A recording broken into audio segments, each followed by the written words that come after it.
मे 2024, जुलै 2024 ते ऑक्टोबर 2024 या कालावधीत सततचा पाऊस, अतिवृष्टी व पूर यामुळे झालेल्या शेती पिकांच्या नुकसानीसाठी काही जिल्ह्यातील शेतकऱ्यांना नुकसान भरपाई मंजूर करण्यात आलेली आहे। याबद्दल शासनाने 16 जुलै 2025 रोजी GR काढून त्यास मान्यता दिलेली आहे। पाहूया तो GR काय आहे।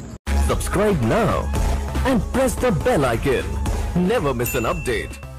नमस्कार शेतकरी मित्रांनो, शेतीविषयक माहिती या YouTube चॅनलमध्ये आपल्या सर्वांचं स्वागत आहे। मित्रांनो, मे 2024 या कालावधीतील सोलापूर जिल्ह्यातील अवकाळी पावसामुळे व गारपीट यामुळे झालेल्या शेती पिकांचे व फळपिकाच्या नुकसानीसाठी एकूण 2748 बाधित शेतकऱ्यांच्या 1976.67 हेक्टर बाधित क्षेत्राकरिता रुपये 4,49,06,000 रुपये आणि जुलै महिन्यात 2024 मधील सांगली जिल्ह्यातील अतिवृष्टी व पूर यामुळे झालेल्या शेती पिकाच्या नुकसानीसाठी एकूण 18,336 शेतकऱ्यांच्या 6,413.47 हेक्टर बाधित क्षेत्राकरिता 6,29,58,000 रुपये इतका निधी वितरित करण्यास शासनाची मंजुरी देण्यात येत आहे। तसेच माही जुलै 2024 ते ऑक्टोबर 2024 या कालावधीत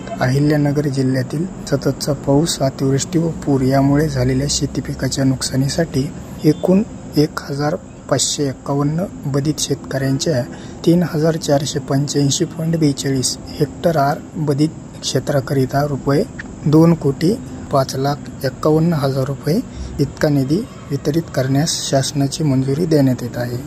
हा निधी DBT पोर्टलद्वारे लाभार्थ्यांच्या थेट बँक खात्यात निधी वितरित करण्यात यावा। सोबतच प्रपत्रामधील सर्व लाभार्थ्याची माहिती विहित नमुन्यात काळजीपूर्वक तयार करून संबंधित अधिकाऱ्यांनी ती संगणकीय प्रणालीवर भरून मान्यतेबाबत नियमानुसार कारवाई करावी। म्हणजेच आपलं DBT द्वारे हा लाभ आपल्या आधार लिंक असलेल्या बँक खात्यामध्ये जमा होणार आहे। त्याचबरोबर चालू हंगामामध्ये यापूर्वी सर्व विभागांना शेती पिकाच्या नुकसानीकरिता वितरित करण्यात आलेल्या मदतीच्या निधीमध्ये या प्रस्तावांतर्गत मागणी करण्यात आलेल्या निधीचा समावेश नाही याची दक्षता घ्यावी।